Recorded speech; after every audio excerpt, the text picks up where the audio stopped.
What's going on? My name is Isaac. We are here in Bendigo, kind of. We're in Kangaroo Flats, which is like pretty close to Bendigo. Anyway, we're only like 10 minutes from the track. I'm staying here tonight by myself. I've got a whole bunch of stuff I was just working on the table over here. I'm sitting down. I'm about to get cracking on some of the footage. And tomorrow is race day. I'll see you there. Welcome to qualifying, beautiful people. So this is at A1 Supa Karts in Bendigo, and this is the qualifying session. So I have been to this track before. The last time that I raced here, it was wet. So I did spend a bit of time, this on Sunday. On the Saturday, I had a couple sessions here just to sort of get used to what it might be like in the dry. I have not included those practice sessions, but the best I could manage at the practice sessions was a 42.5. And I knew that I needed to be in the low 41s or maybe the sub 40s to be competitive.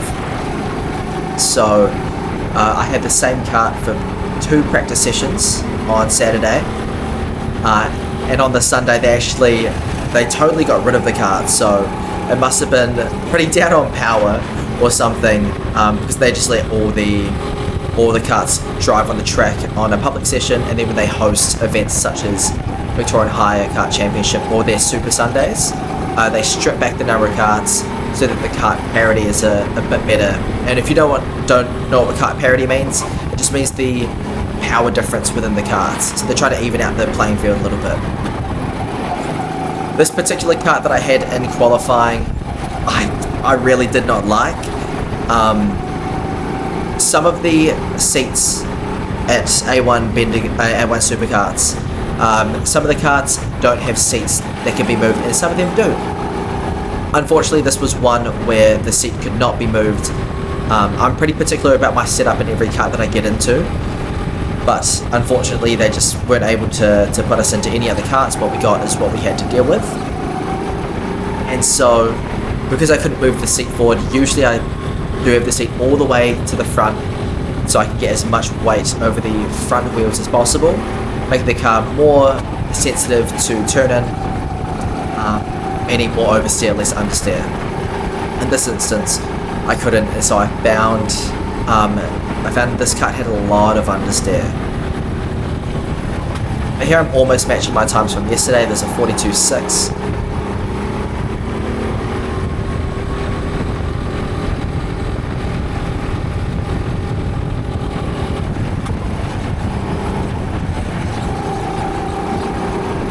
You can sort of feel that I'm not carrying as much speed through there as I probably can. And through here into this braking zone, you can't hear it, but every time I would brake, literally every time I got on the brakes, the part would bottom out and it would just sort of slam against the ground over and over, kind of porpoising, which was really distracting. And it meant that I made a number of mistakes on that corner. This is where the understeer was the worst, definitely, so through that big kind of horseshoe-ish turn.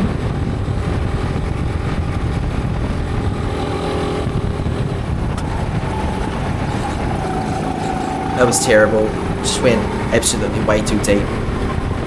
You couldn't tell already, I'm foreshadowing that this qualifying session was absolutely atrocious.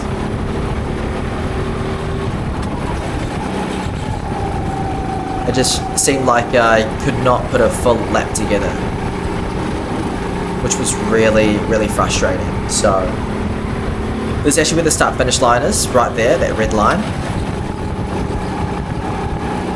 And so here I'm just not getting the exit that I need to. I know this because I'm kind of benchmarking myself against the karts in front of me. I'm not catching them like I expect myself to be. That corner was kind of okay. The sky looks pretty, at least. I was thinking about that when I was watching about the footage. Look how cool the clouds look. Maybe that's why I got distracted and I had a qualifying session, busy looking up at the sky. No, I try not to blame karts as much as I can. I try to adapt to every kart that I get into, because every kart is going to be different. There we broke it into the 41s, but it's a high 41. Realistically, I need to be at the mid 41s to 40s honestly. One thing I didn't mention is that they announced, because of the grid size for this race, it was a lot of people here. They were going to split us into an A division and a B division. They didn't do this at Ace Karts. They just had all of us all in one big race. But I believe there were 26 people in Division 2. So they split us up into an A and a B race, meaning that you just needed to qualify for the fast race. That was the only thing in my head. Big bout of understeer. Terrible. You can see I'm not even catching the karts in front. It's really frustrating me.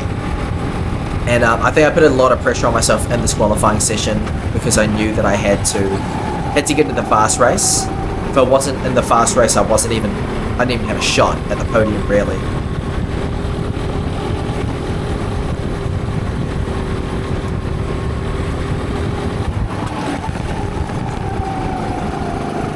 But yeah, I was just really struggling with this kart.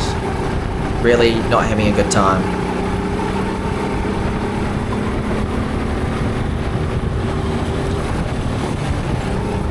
More understeer. Yeah, and I think because A1 Supa Karts is the only place that I've been to where you can't always change your seating position, I'm very used to how karts handle when I set them up the way that I always set them up. But clearly I just haven't had enough experience in driving understeery kart setups on purpose, because I like a kart that's on the nose. I'd rather have to deal with oversteer than understeer. That's how much lock the brakes, just bottoming out, just completely off focus. You can probably tell that my mental game is just not there. I'm totally off form. I managed to somewhat catch the kart in front, but like I'm sitting 43s and absolutely atrocious lap times. And so because I've just had some issues, I decided just to back off a little bit, swerve around, keep some heat in the tyres. Water feels a little bit better, but I've already purposely ruined this lap just to create some space between me and the kart in front. I wouldn't want to be on a lap and then catch up to the kart in front. And here I'm going to let the kart behind me go past. Why? In hindsight, I actually don't know. But I thought, I've already ruined the lap, I'll just give myself as much space as possible. Do okay in that horseshoe.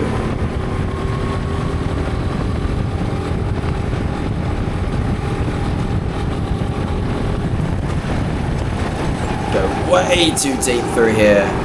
Holy moly.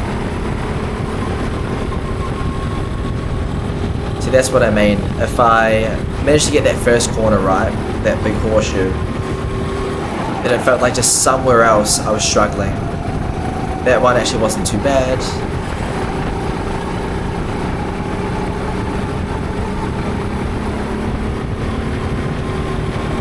.42.2. I mean, just lost way too much speed up the top.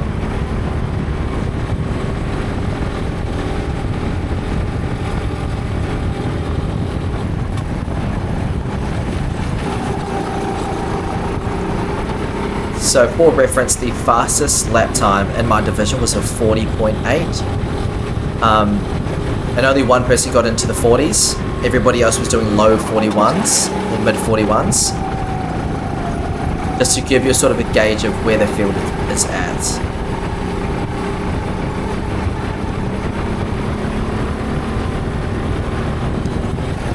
Here I'm starting to kind of creep into the high to mid 41s,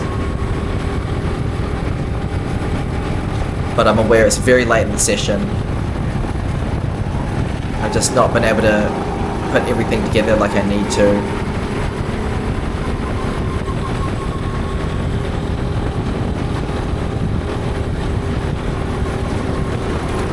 There we go, a little bit of landscaping, dirty tyres, just like one mistake leads to another. So just totally off form compared to how I normally race. And I can feel it in this qualifying session. You have some sessions where you're talking to the kart, and you're just trying to get faster and faster. This was one of those sessions where I'm just trying to get one clean lap. This is the absolute worst. I've just like totally lost my marbles at this point. And if anything, I think this is just testament to how much mental state plays into, I guess, your performance, really. I had a lot of stuff going on, but a bit too much pressure on myself, and I just couldn't get into the zone at all.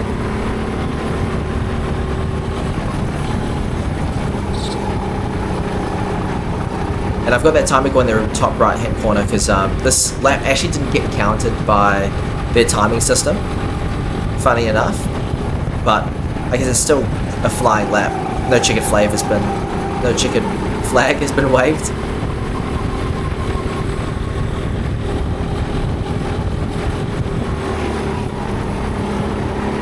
Bit slow through there.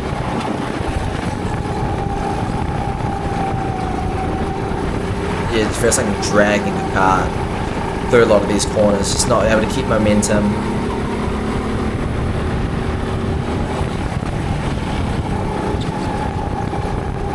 And there's the chicken flag. So my fastest lap was a 41.8, like you guys saw before, and unfortunately that was only good enough for 10 out of 14 in this qualifying heat. So honestly, absolutely atrocious. I was super unhappy. I didn't even go and see everybody afterwards. I just sat by myself into the reverse grid race. And here she is. So there's no formation laps at A1 Supa Karts. So you are warming up your tyres as much as possible on the way to the grid.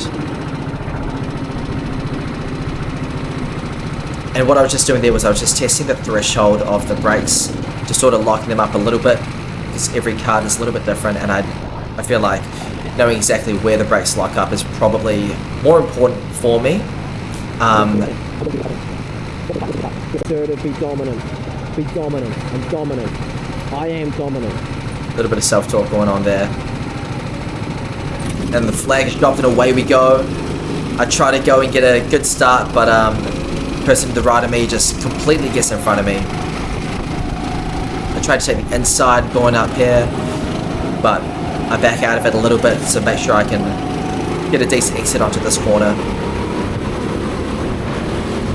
Checking the inside, I decided to take the inside line. Checking if there's somebody inside, outside, nobody. I kind of stayed defensive anyway, but I completely missed the braking zone, terrible. And somebody gets through.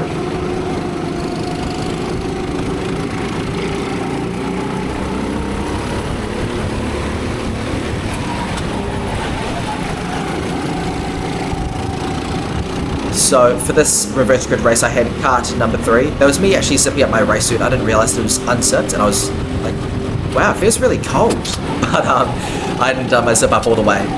So I've got kart number 3. You might not be able to hear it, but on that corner that we just went past, when the kart was at really low RPMs, it would bog down and sort of splutter, and it sounded like farting. But it was really, really difficult to drive. This kart, actually, the person who won Division 2, the feature race, ended up having this kart in the feature race, and even he just said it was absolutely atrocious. I mean, he ended up winning because P2 took himself out and also took out P3, and they're all kind of contesting that. And the best he could do was a 41.5 in this kart. I think the best I do is a 41.7, so this car was notoriously difficult to drive. Again, couldn't change the seating position, so just a load of understeer. Somebody spins out. I almost hit him, but locked the brakes a little bit, managed to avoid the action. So yeah, I'm spending this session pretty much the same as the qualifying session, just really working overtime to try and talk to the kart, to try and understand the kart. It actually had a decent top speed once it got going, but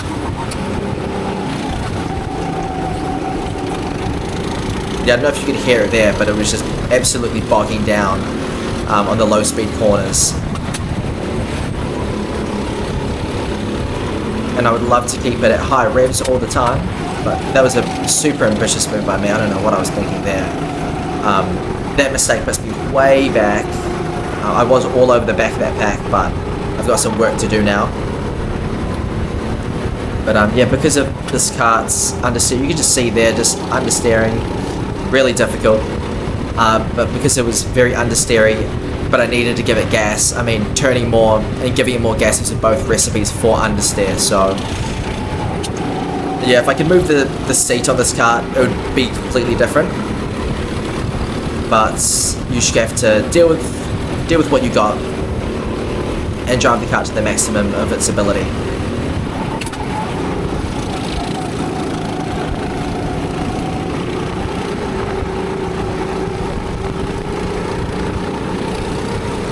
So I can see I've got some pace on the cars ahead. I go for a move up the inside. And understeer just means that I'm so slow. And he gets to like a huge switchback on me so easily. You probably didn't even have to try, just take the racing line. But I'm losing so much speed from scrubbing the fronts. Just trying to get some rotation out of this.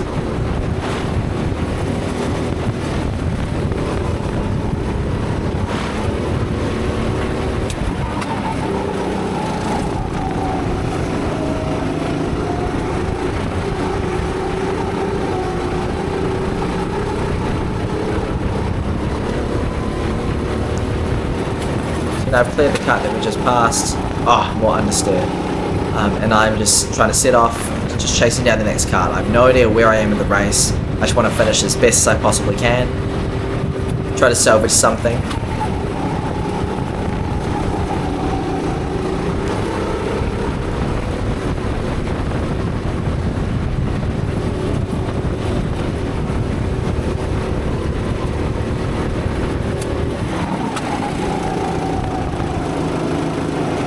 And one thing that I noticed just for myself at this track is that I found it really difficult with braking references. At Stony Creek, I realised that I could really easily enter flow state and be consistent because I knew exactly where I was braking every single time. I had a reference for every single corner. This guy just sneaks up the inside of me, absolutely flying. But yeah, like I was saying, at this track, I just did not have the references. You can see the cones on the right, which do nothing for you really. The braking point is way after.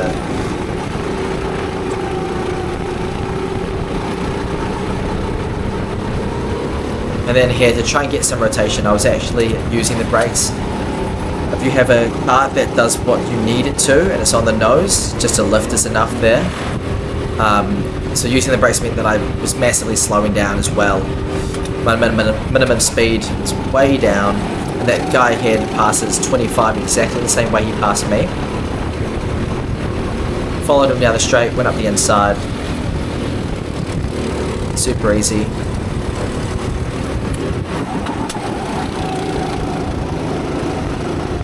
That guy leaves the door a little bit open, force him to the inside. I get a better exit. Managed to switch back on him there. I was actually quite stoked with that move. Had to make sure I didn't lose it all on the exit here. Decided to drive slightly defensively just to discourage a move if he decides to go for one anyway.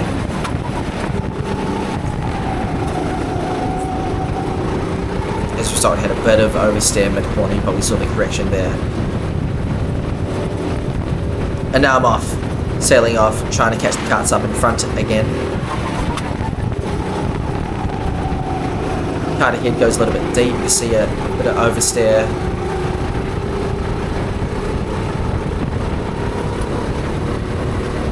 Clouds are looking absolutely epic. I'm starting to get the hang of this. I'm definitely starting to get the hang of this kart.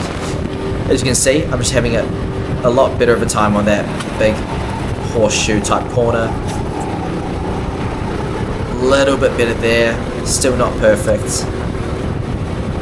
But it looks like the karts up ahead are fighting, which is perfect for me. The more they fight, the better chance we have at being in it, being in this race. And you can see they're actually closing up the gap because of it. Somebody ahead goes way off.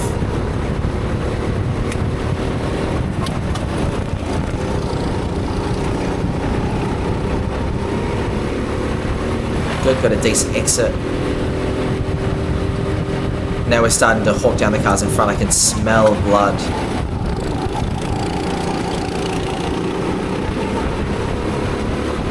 Definitely getting better.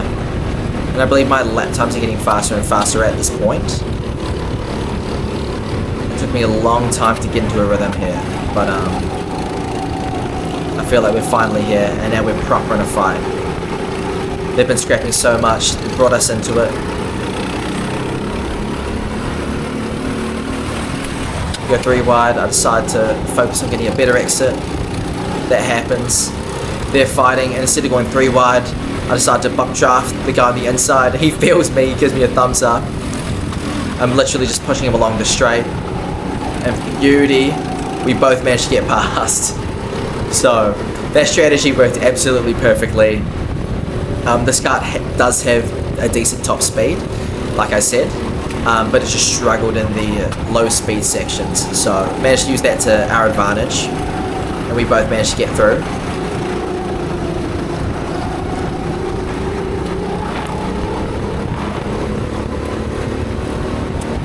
I'm not using all the track there because I want to discourage a move. Just checking, seeing if it's there or not. I think I'm okay.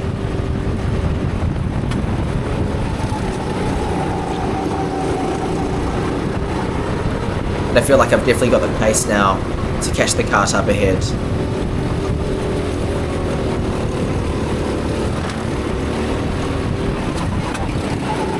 You can see we're right on the back of him now.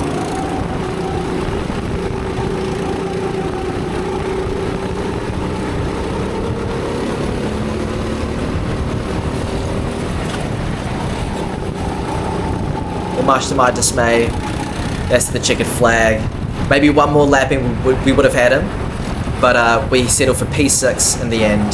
Fastest lap was my final lap of 41.7, so I did end up getting faster and faster as I got more used to the kart. Here we go, the feature race. At this point, I had just told myself, just have fun with it, like it doesn't even matter where you finish. The qualifying was terrible. The reverse grid race was super difficult. I was just not having a good time. I don't even care where I finish in the feature race. I just need to just put my head down, just drive, have some fun, have some battles, and see what I can do here.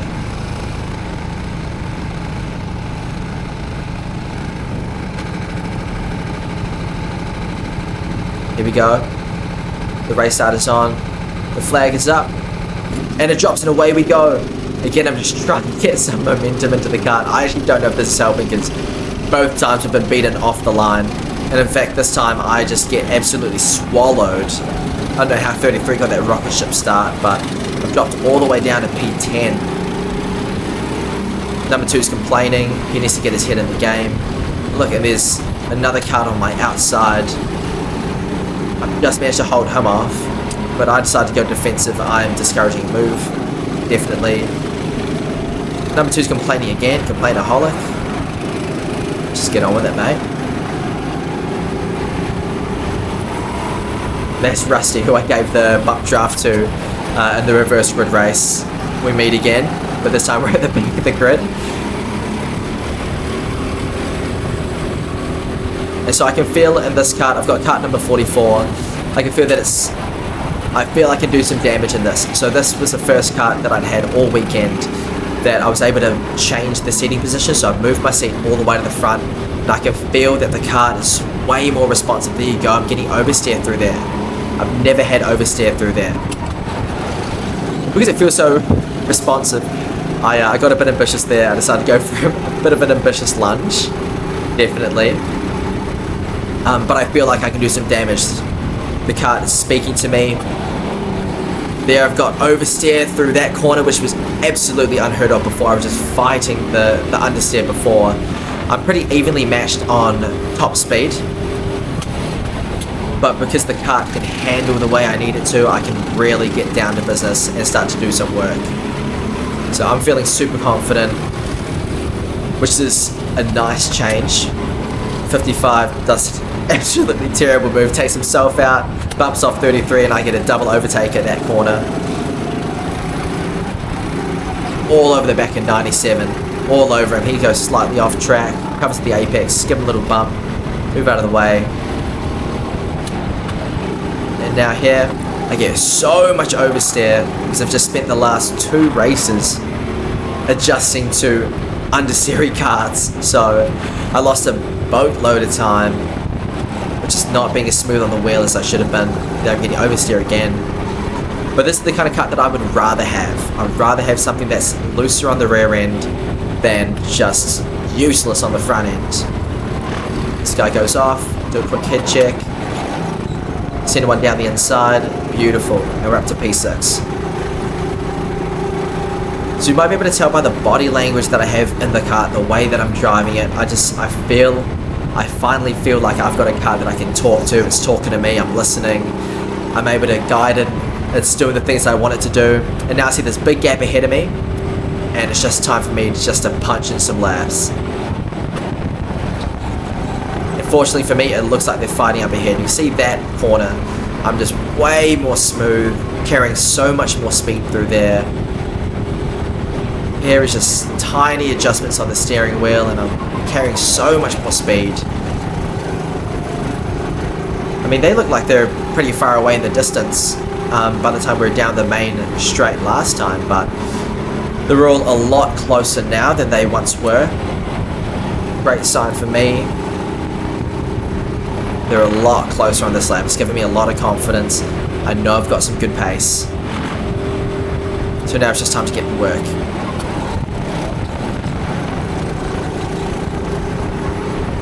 Maybe if I didn't get so swallowed at the start, I'd be maybe fighting for a podium position right now, but that's all good. We fell to P11 at some point, so it was absolutely fighting from the back of the grid. May as well have been a reverse grid race. I was at the back anyway.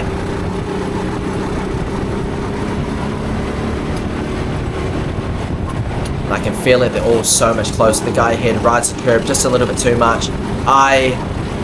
Way off track. Oh my, what a... Not good, no bueno. I'm definitely overdriving the kart in some places. I guess just as a pendulum effect from really having to work to get the other karts to do anything. All over the back 43 now. Pull to the inside just in case there's an opportunity there. There isn't, but he makes a mistake and I'm all over the back of him anyway.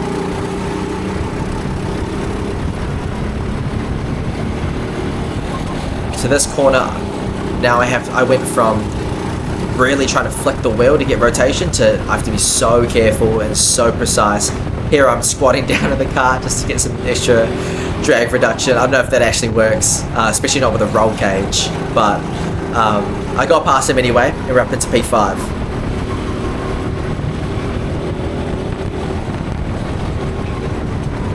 So I'm super happy with how the race is going so far.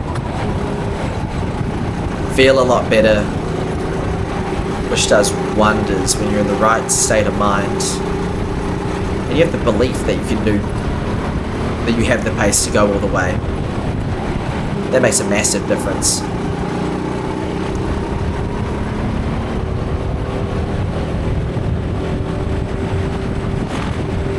Quick head check. Nobody there. Good. Nice. Little brush of both curbs.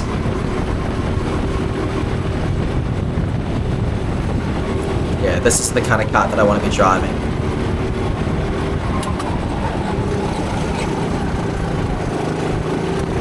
So I don't know if I should purposely drive more understeery karts just to learn how to do it.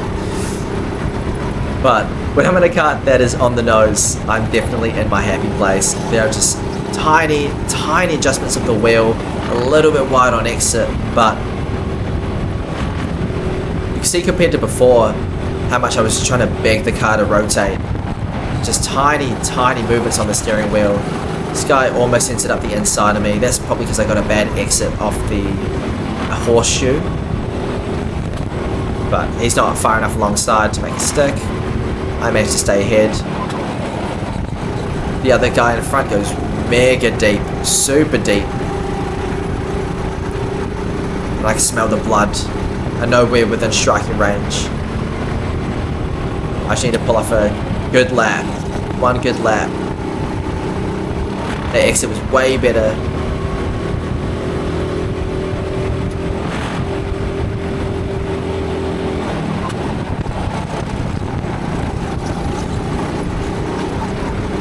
Maybe a bit heavy on that exit curve there, but still I feel like I'm hawking this guy down in hunter mode. A little bit of a funny corner, that one, to be honest, but I'm slowly but surely closing the gap.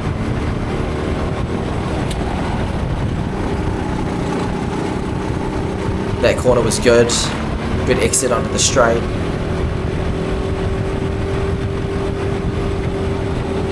It's a pretty even match on pace, but I feel I can get him. That was a better corner for me than last lap. But I know in my soul he's closer. He goes slightly off track, he hits a cone. As he goes off track, his tires are dirty. Goes deep. And I just know I've got opportunity here. He doesn't get the exit that he needs on this run all the way up. He's mad, he's smacking the steering wheel. His tires still might be dirty. I actually give him a little tap. The kart reacts in a weird way. I put my hand up to say sorry. Yeah, that was a really weird one. He just had just a way lower minimum speed on the apex. I give him a bump, and just from the angle of the kart. But he knows I'm here now. And I think from the pressure, he just overdrives it. I wave him goodbye. As he completely bins it on that corner. I feel really bad. I shouldn't have waved. It's actually really toxic on my part. But it just I think just after having such a terrible weekend, I was in some sort of mode. Some sort of attitude. And when I saw him spinning, I just said sayonara and made my way down the road. So in P4 now, clear air ahead of me, but I know that we're coming up to the end of the race anyway. But I feel way happier with this race. I'm glad that at least I can salvage something from all of this. Sure, that's his last lap up on the board. Sure enough, there's the flag.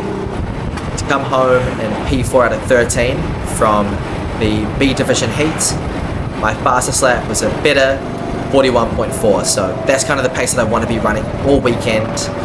I finally got there when I had a kart that I could really talk to. There's definitely a lot of learning lessons to take away from this, for sure. I definitely need a lot more skill when it comes to driving understeery karts. It's a couple tenths of a second from kart number 3 that I could have extracted, but I didn't. I need to be more calm, more relaxed when it comes to qualifying sessions. And I think keep myself from making silly mistakes. I would have had a lot. I probably could have been challenging P3 if I had made a couple off tracks in that feature race. But overall it was a decent final race. I'm glad that it ended on a bit of a high note, definitely, and a lot of lessons to take away headed into the finale of VHKC at Bayswater. So thank you so much for watching the video, and I will see you guys in the next one. Peace.